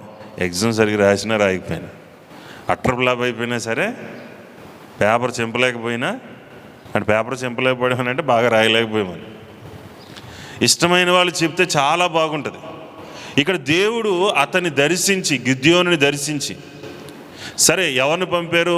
యెహోవా దూతనే పంపారు. కానీ ఆయన యొక్క మాటలు అతని దగ్గరికి వచ్చినాయి. దేవుడు ఏం చేశారు తర్వాత మాట్లాడుకుందాం. దేవుడు అతన్ని చాలా చక్కగా అతన్ని లేవనెత్తడానికి, బలపరచడానికి చెప్పాల్సిన మాటలన్నీ తెలియపరిచారు. అందుకే ప్రభు ఏమన్నారు? నీకు సమాధానము. కాబట్టి దేవుని యొక్క ముఖ దర్శనము చేస్తే, దేవుని యొక్క గుణ లక్షణాలను మనం తెలుసుకుంటే ఏముంటుంది? మనకి సమాధానం ఉంటుంది. తర్వాత మాట కూడా చదువుదాం. నీకు సమాధానము, భయపడకము, నీవు చావవని అతనితో సెలవిచ్చెను. అక్కడ గిద్యోను యెహోవా నామమున, చూడండి, మనం దేవుని దర్శిస్తే మనం వెంటనే మోకరించి ప్రార్థన చేస్తాం. అందుకనే ఇందాక అన్నాను కదా, ప్రారంభంలో ఫలానా రోజు దేవుడు నన్ను దర్శించినప్పుడు నేను ఆ రోజు మోకాల నుంచి లేవలేకపోయాను, ఇంకా అసలు ఎంతో పరలోకంలో ఉన్నట్టుంది, ఇవన్నీ చెప్తాం మనం. ఇక్కడ కూడా ఇలాంటిదే. అక్కడ గిద్యోను యెహోవా నామమున బలిపీఠం కట్టి దానికి యెహోవా సమాధానకర్తయను పేరు పెట్టెను. హల్లెలూయా, హల్లెలూయా, హల్లెలూయా. కాబట్టి దేవుడు సమాధానకర్త అని ఎప్పుడు మనం చెప్పగలం? ఎప్పుడు స్థాపించగలం? ఎప్పుడు స్థిరంగా నిలవబడగలం? ప్రభువుని దర్శించిన, ప్రభు యొక్క మాటను విన్నాడు గిద్యోను. ప్రభు యొక్క స్వరాన్ని మొదట విన్నాడు. ప్రభు యొక్క మాటలను బట్టి అతనికి ఎదురైనటువంటి ప్రశ్నలకు జవాబును తెచ్చుకున్నాడు. ఆ మాటలను రుజువుపరుచుకున్నాడు. దేవునికి లోబడ్డాడు. అతనికి సమాధానం వచ్చింది. వాస్తవానికి ఇతను ఎలాంటి వాడనంటే, ఆ మాట చూడండి ఒకసారి. 12వ వచనం. యెహోవా దూత అతనికి కనబడి పరాక్రమము గల బలాఢ్యుడా, యెహోవా నీకు తోడై ఉన్నాడని అతనితో అనగా. పరాక్రమం కలిగిన బలాఢ్యుడా, నీకు ఎవరు తోడుగా ఉన్నారు? యెహోవా నీకు తోడై ఉన్నాడు. అతని యొక్క పరిస్థితి ఎలా ఉందో చూడండి ఒకసారి. గిద్యోను చిత్తము, నా ఏలినవాడా యెహోవా మాకు తోడై ఉండిన ఎడల ఇదంతయు మాకేలా సంభవించును? మా పరిస్థితి దౌర్భాగ్యంగా ఉంది. కాబట్టి ఇలాంటి పరిస్థితి కారణం ఏంటి అని తలపట్టుకుని కూర్చుంటున్నాడు. ఏదో ఒక మూల కూర్చుని గోధుమల్ని ఉన్న దాంట్లో చాటుని ఏం చేస్తూ ఉన్నాడు?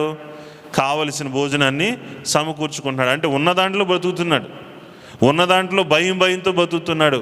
కానీ సమాధానం లేదు.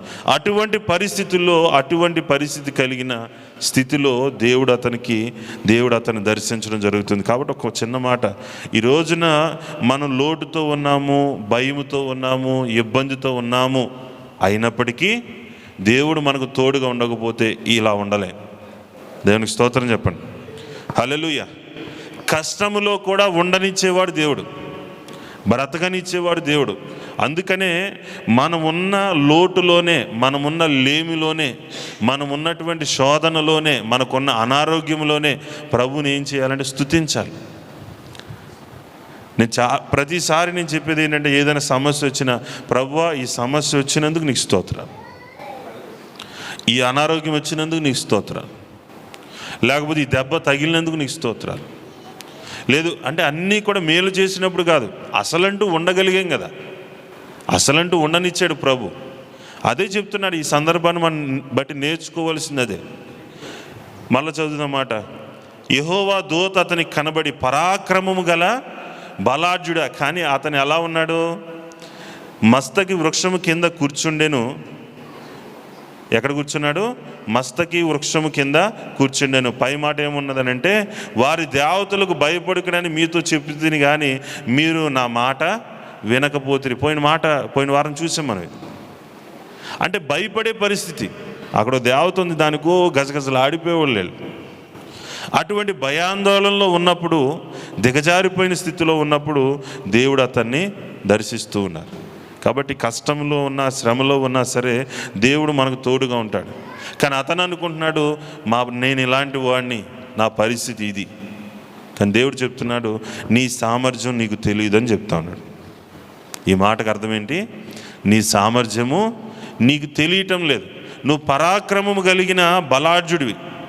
కాబట్టి ఉన్న పరిస్థితులను బట్టి నిన్ను నీవు దిగజార్చుకోవద్దు. ఉన్న పరిస్థితిని బట్టి నిన్ను నీవు హీనపరుచుకోవద్దు. దేవుడు నాకు తోడుగా లేడేమో, దేవుడు నాకు తోడుగా ఉంటే ఇలాంటి పరిస్థితి వస్తుందేమో, ఇలాంటి పరిస్థితి మాకు వచ్చేది కాదు, ఇలాంటి మాటలు మాట్లాడుకోవద్దు. దేవుడు తోడుగా ఉండబట్టే మనము ఇలాంటి పరిస్థితుల్లో అయినా ఉండగలం. అయితే దానిని మరింత బలముగా మనము చేసుకోవాలి, మరింత బలపరచబడాలి, వర్ధిల్లాలి అని అంటే గనక ఖచ్చితంగా దేవుని యొక్క మాట వినాలి. ఆ మాట చూద్దాం, చూడండి ఒకసారి. 13వ వచనం తర్వాత మాటలను చదువుకుంటూ వస్తే, యెహోవా ఐగుప్తులో నుండి మమ్మల్ని రప్పించినని చెప్పుచు మా పితరులు మాకు వివరించిన ఆయన అద్భుత కార్యములన్నీ ఏమాయను? యెహోవా మమ్మల్ని విడిచిపెట్టి మిద్యానీయుల చేతికి మమ్మల్ని అప్పగించినని అతనితో చెప్పాను. అంతటా యెహోవా అతని తట్టు తిరిగి, వాస్తవానికి దేవుడు వాళ్ళని ఏం చేశాడంటే అమ్మేశాడు. ఆయన వాళ్ళు చేసిన తప్పులకి వాళ్ళని అమ్మేశాడు. వాళ్ళకి దేవుడు దాన్ని కాదని చెప్పట్లా. కానీ ఇప్పుడు చెప్తున్న మాట ఏంటి? బలము తెచ్చుకుని వెళ్ళు. ఏం తెచ్చుకోవాలి? బలము తెచ్చుకుని వెళ్ళు అంటూ ఉన్నాడు. నాకు ఒకసారి నేను దేవుని నమ్మిన తర్వాత సేవ చేయడానికి అడుగులు ముందుకు వేసే సమయంలో ప్రభు నాకు ఇచ్చిన ఒక వాగ్దానం ఏంటంటే, ధైర్యము తెచ్చుకుని బలము పొంది ఈ పని పూనుకొనుము. ధైర్యం తెచ్చుకుని, బలము నొంది, ధైర్యము తెచ్చుకుని ఈ పని పూనుకొనుము. కాబట్టి ఈ రోజున మనము ఎక్కడో దిగజారిపోయి ఉన్నామేమో, బలహీనపడుతున్నామేమో, ముందుకు వెళ్ళలేకపోతున్నామేమో, అమ్మో వెళితే ఏమైపోతుందేమో.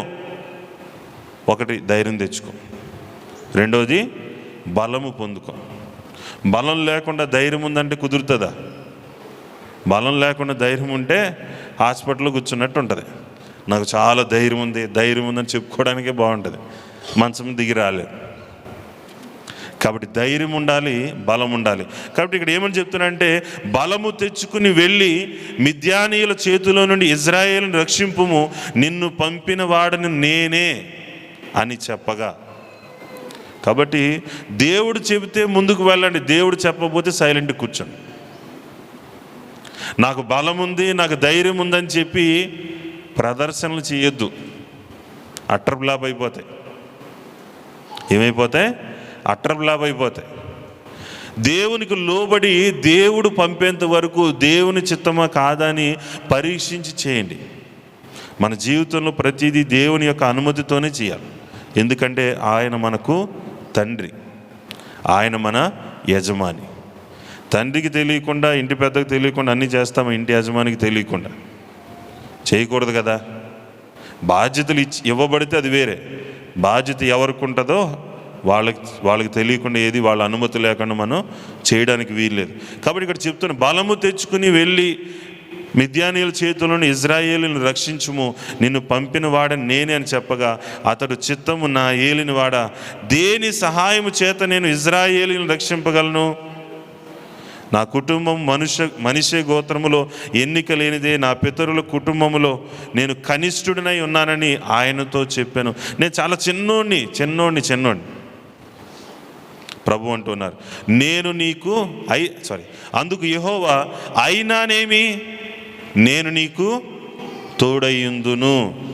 ఆమేన్, హల్లెలూయా. ప్రభు తోడుగా ఉండకపోతే మనం ఏమీ చేయలేం. చాలామంది ఏమనుకుంటారంటే, నేను పలానా చోటకి వెళ్ళి బాగా డబ్బులు సంపాదించేసి తెచ్చేసి దానితోటి అన్నీ తీర్చేసి, ఏంటయ్యి అప్పులు తీర్చేసి బేభత్సమైన కలలు గంటూ ఉంటారు. ఇలాగే చాలా ఏళ్ళ క్రితం నేను డిగ్రీ చదివేటప్పుడే ఇలాంటి మాటని కళ్ళ ముందు కట్టినట్టుగా ఇద్దరు ఫ్రెండ్స్ చేశారు. నా ఫ్రెండ్కి ఒక ఫ్రెండ్ ఉన్నాడు, అతను తాపి పని చేస్తాడు. తాపి పని చేస్తే పగలనక రాత్రి అనక, పగలేమో బయట కట్టుబడి పని, రాత్రేమో టైల్స్ పని, డబ్బులు ఎక్కువ వస్తాయి. అసలు రాత్రి పగలు లేక దాదాపు 15 రోజులు కష్టపడ్డాడంట. డబ్బులు బాగా డబ్బులు వచ్చినాయంట. 16వ రోజు తేడా చేసింది.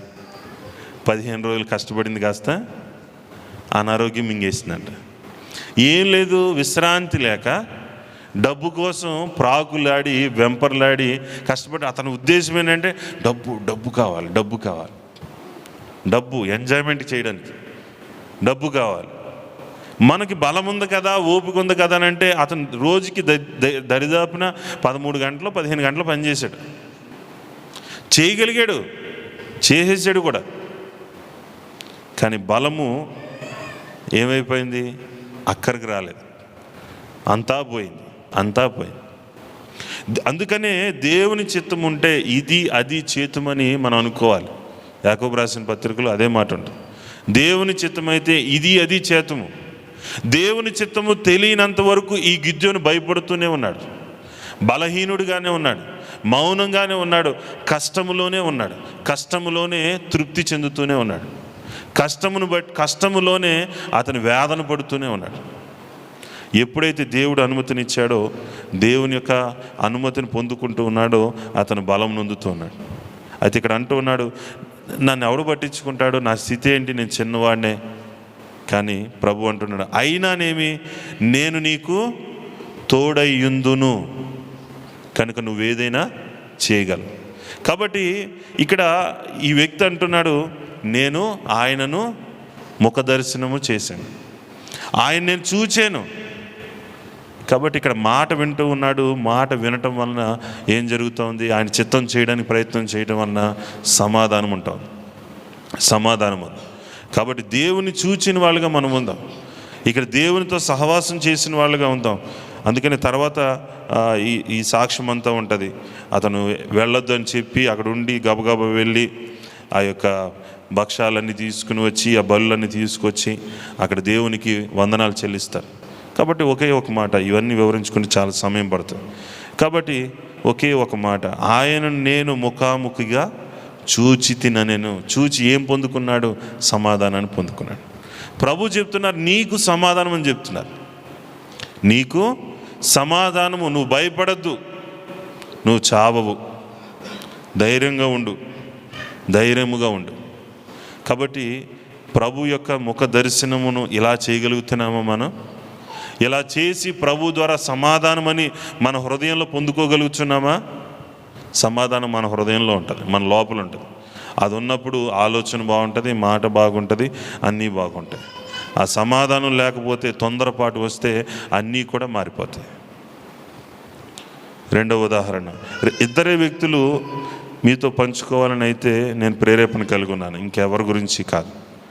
ఇంకొక వ్యక్తి మనం చదువుకున్న వాక్య భాగంలో అబ్రహాము 18వ అధ్యాయము 1వ వచనం. 18వ అధ్యాయము 1వ వచనం, అంటే 12వ పేజీ, పాత నిబంధనలో 12వ పేజీ.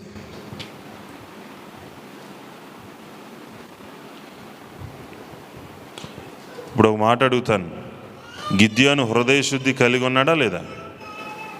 హృదయశుద్ధి కలిగి ఉన్నాడు. అంటే పాపాలు ఒప్పుకున్నాడా? ఒప్పుకోలే. దేవుని దగ్గర బతిమలాడుకుంటున్నాడు. అతను చేసిన తప్పేం లేదు. మా వాళ్ళు చేశారు, మేము అనుభవిస్తున్నాం. ఎవరు చేశారు? మా పెద్దలు చేశారు, మా పితరులు చేశారు. నీ గురించి చాలా గొప్ప మాటలు విన్నాం, కానీ మేమేమో ఇలా ఉన్నాం. నువ్వు మమ్మల్ని బాగు చేయి. ఇది ఒక రకమైనటువంటి హృదయశుద్ధి. 18వ అధ్యాయం 1వ వచనం చదువుదాం, చూడండి. మమ్రే దగ్గరనున్న సింధూర వనములో అబ్రహాము ఎండవేళ గుడారపు ద్వారమున కూర్చుని ఉన్నప్పుడు. మమ్రే దగ్గర ఒక ఊరు, సింధూర వనములో అంటే మంచి తోట. వనము అని అంటే తోట కదా, వనభోజనాలకు వెళ్తూ ఉంటాం కదా మనం. వనము అని అంటే చక్కటి తోట. అంటే వాస్తవానికి ఆ ప్రాంతాలన్నీ కొండ ప్రాంతాలు కాబట్టి ఇలాంటి వనములు ఉన్న చోటే బాగుంటుంది, బయట బాగోదు. కాబట్టి వనము లాంటి చక్కటి తోట ఉంది.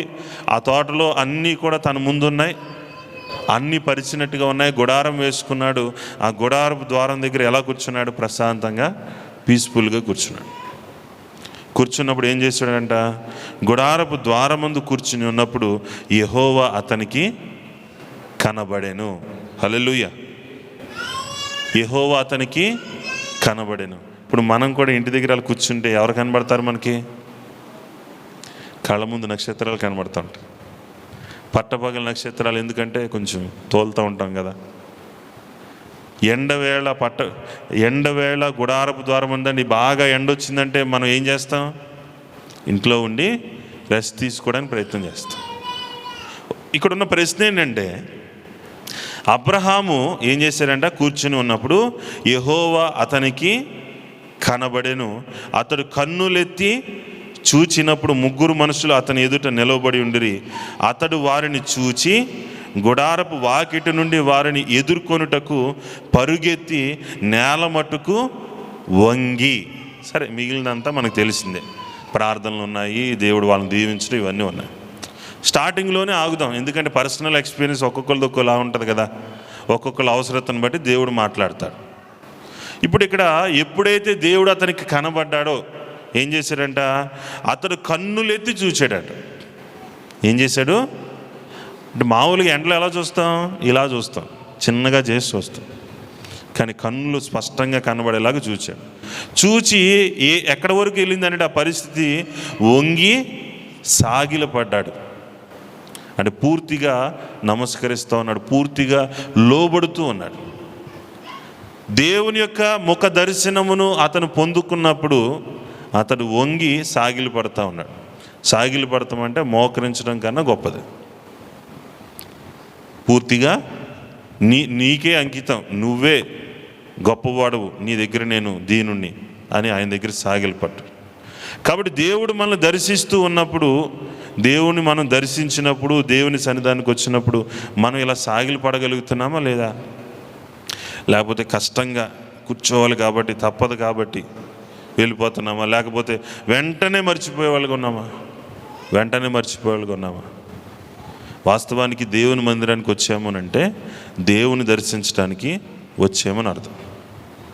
మనం ఇక్కడికి వచ్చి ఏమవ్వాలి? నమస్కరించాలి, మోకరిల్లాలి, సాగిలి పడిపోవాలి, పూర్తిగా ఆయనకి సాగిలి పడిపోవాలి. కానీ ఇక్కడికి వచ్చి మనం అంటే మామూలుగా కుర్చీలో కూర్చున్నట్లుగా మన మనస్తత్వం కూడా అలా కూర్చుని ఉందనుకోండి, లేదా మఠం వేసుకుని కూర్చున్నట్టు ఏదో కూర్చున్నట్టుగా కూర్చున్నాం అనుకోండి, ఉపయోగం ఏమీ లేదు. కాబట్టి ఎప్పుడైతే అతడు కన్నులెత్తి చూచాడో, వారిని ఎదుర్కొనడానికి పరిగెత్తుకుని వెళ్ళాడో, అక్కడున్న మాట అది కూడా ఉంది. అతడు వారిని చూచి గుడారపు వాకిటి నుండి వారిని ఎదుర్కొనుటకు పరుగెట్టుకుని వెళ్ళాడంట. అందుకని ప్రార్థన చేయడానికి ఎలా వెళ్ళాలి? పరిగెత్తుకుంటూ వెళ్ళినట్టుగా ప్రార్థన చేయాలి. ప్రార్థన మొదలు పెట్టడానికి, ప్రార్థన చేయడానికి కాదు. కొంతమంది ప్రార్థన చేస్తే పరుగెట్టినట్టే ఉంటుంది. ఆ మాటలు వాళ్ళకి అర్థమవుతాయో తెలియదు. మళ్ళీ ఒకసారి ఒక సహోదరుని ప్రార్థన చేయమన్నాను. ఎందుకు చేయమన్నారా బాబు అనిపించింది నాకు. ఏం చేశాడో అర్థం కాలేదు నాకు. కనీసం ప్రార్థనలు ఏకీభవిస్తాంగా, గడగడ గడగడ గడగడ గడగడ ఇలాగే ఉంది.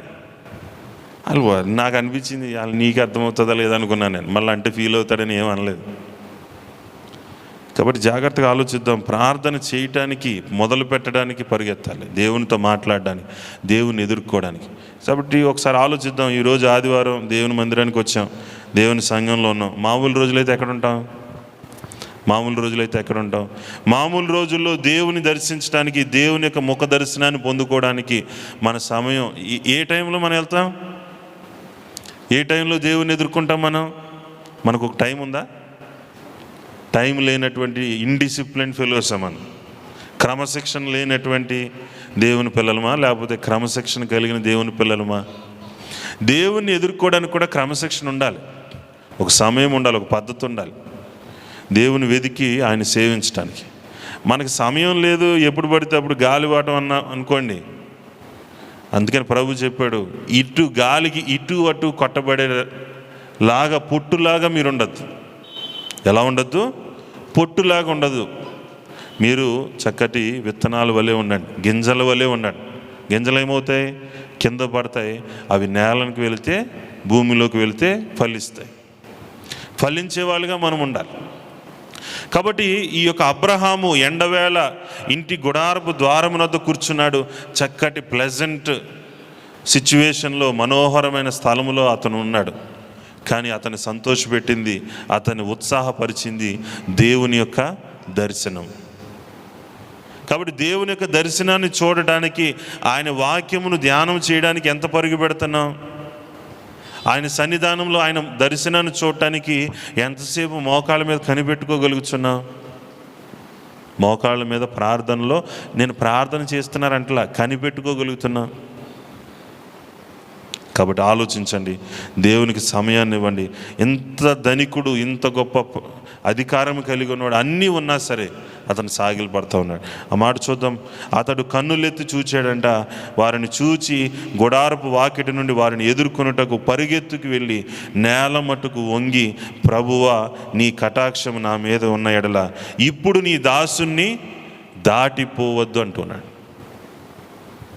తగ్గించుకుంటూ ఉన్నాడు. నన్ను దాటిపోవద్దు, నా యుద్ధకు రా. మనకు సమయం ఉండగానే దేవుని వెతకాలి. ఈరోజు సమయం ఉంది, ఈరోజు పొద్దున్న ఇక్కడికి వచ్చాం, రాకపోతే సమయాన్ని వెతుక్కోవాలి, సమయాన్ని కేటాయించుకుని ప్రభువుని మనం వెంబడించాలి. ప్రభు కోసం మనం ముందుకు అడుగులు వేయాలి. కాబట్టి బ్రతిమలాడుకుంటూ ఉన్నాడు. మనం అలా ఉన్నామో లేదో చూద్దాం. కాబట్టి ఒకటే మాట, హృదయ శుద్ధి గలవారు ధన్యులు. అయితే ఈ పరిస్థితి, ఇతను దేవుని యొక్క దర్శనాన్ని పొందుకొని ఇంకా కావాలనుకుంటున్నాడు కదా. వాస్తవానికి అతని పరిస్థితి 17వ అధ్యాయంలో ఎలా ఉంది? 17వ అధ్యాయం 1వ వచనంలో చూడండి ఒకసారి. అబ్రాము 99 ఏండ్ల వాడైనప్పుడు యెహోవా అతనికి ప్రత్యక్షమై, నేను సర్వశక్తి గల దేవుడను, నా సన్నిధిలో నడుచుచు నిందారహితుడివై ఉండుము. అప్పటికి సరిగా లేడు. ఇంకోటి ఏంటంటే పద్ధతి లేదు.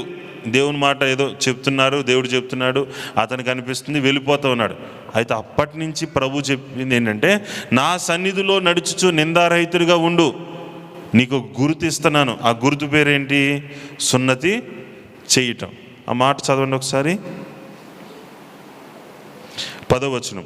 నాకును నీకును నీ తరువాత నీ సంతతికి మధ్య మీరు గైకొనవలసిన నా నిబంధన ఏదనగా, మీలో ప్రతి మగవాడును సున్నతి పొందవలను, మీరు మీ గోప్యాంగ చర్మమును సున్నతి పొందవలను. అది నాకు నీకు మధ్యనున్న నిబంధనకు సూచనగా ఉండును. ఎలా ఉండును? సూచనగా ఉంటుంది. కాబట్టి అంతకుముందు వరకు ఏమీ లేవు, సూచన లేవు. కాబట్టి సూచన ఎప్పుడైతే వచ్చిందో అప్పుడు ఖచ్చితంగా అబ్రహాం ఏం చేశాడు చూడండి ఒకసారి. పేజీ తిప్పినట్లయితే 23వ వచనం. అప్పుడు అబ్రహాము తన కుమారుడైన ఇష్మాయేలును, తన ఇంట పుట్టిన వారిని అందరినీ, తన వెండితో కొనబడిన వారిని అందరినీ. అబ్రహాము ఇంటి యజమానుడా కాదా? అబ్రహాము ఎవరినైనా వదిలేడా? అసలు తర్వాత మాట మరీ గట్టిగా ఉంది. ఇంటి మనుషులలో ప్రతి వారిని పట్టుకున్నాడట. అంటే ఎవరిని కూడా విడిచిపెట్టలేదు. ఎవరు ఒప్పుకుంటారండి చక్కగా కట్ చేస్తామనంటే? ఆ బాధ నొప్పి ఎవడు పొందుకుంటాడు? చెవులు కుట్టిస్తానంటేనే పిల్లలు ఒప్పుకోరు, బేరమని ఎడుగుతారు. కానీ ఇలాంటి చేయడానికి అతను అంటున్నాడు, ప్రతి వాణిని పట్టుకుని దేవుడు తనతో చెప్పిన ప్రకారము ఆ దినమందే చేసేసాడు. ఆ దినమందే చేశాడండి. ఎందుకని? టైం ఉన్నప్పుడే చెయ్యాలి, టైం దాటిపోతే చేయలే. సమయం మించిపోయింది, దేవుని యొక్క కోపం వస్తుందేమో, దేవునికి వ్యతిరేకంగా నేను ఉంటానేమో, ఆ దినమందే జాగ్రత్త పడుతూ ఉన్నాడు.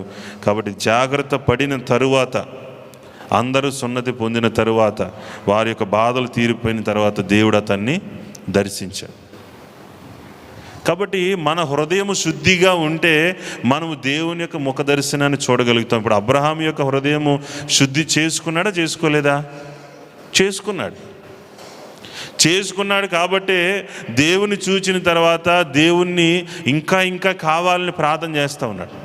నన్ను దర్శించు, నా ఇంట్లోనికి రండి, మేమందరం బాగుండాలని కోరుకుంటూ ఉన్నాడు. కాబట్టి హృదయ శుద్ధి గలవారు ధన్యులు. ఆ మాట చదువుదాం ఒకసారి. మత్తయి సువార్త 5వ అధ్యాయము 8వ వచనం. అందరు తీయండి, మళ్ళీ పేజీ నెంబర్ అడగండి, 5వ పేజీ. హృదయ శుద్ధి గలవారు వాళ్ళు ఎలాంటి వాళ్ళంట? ధన్యులు. ఇప్పుడు చెప్పండి, అబ్రహాము హృదయ శుద్ధి చేసుకున్నాడు, తన హృదయంలో ఉండే ఆలోచనలు మార్చుకున్నాడు, పద్ధతిని మార్చుకున్నాడు, దేవుడు చూపించినటువంటి సూచన గుండా వెళ్ళాడు. ఏమైంది? ఆశీర్వదించబడ్డాడు. తను దీవించబడ్డాడు. తన తమ్ముని కొడుకును కూడా రక్షించుకోగలిగాడు, అతని కుటుంబాన్ని కూడా రక్షించగలిగాడు. కాబట్టి జాగ్రత్తగా ఆలోచించండి. హృదయ శుద్ధి గల వారు ధన్యులు, వారు దేవుణ్ణి చూచెదరు. చూస్తే ఏముంటుంది?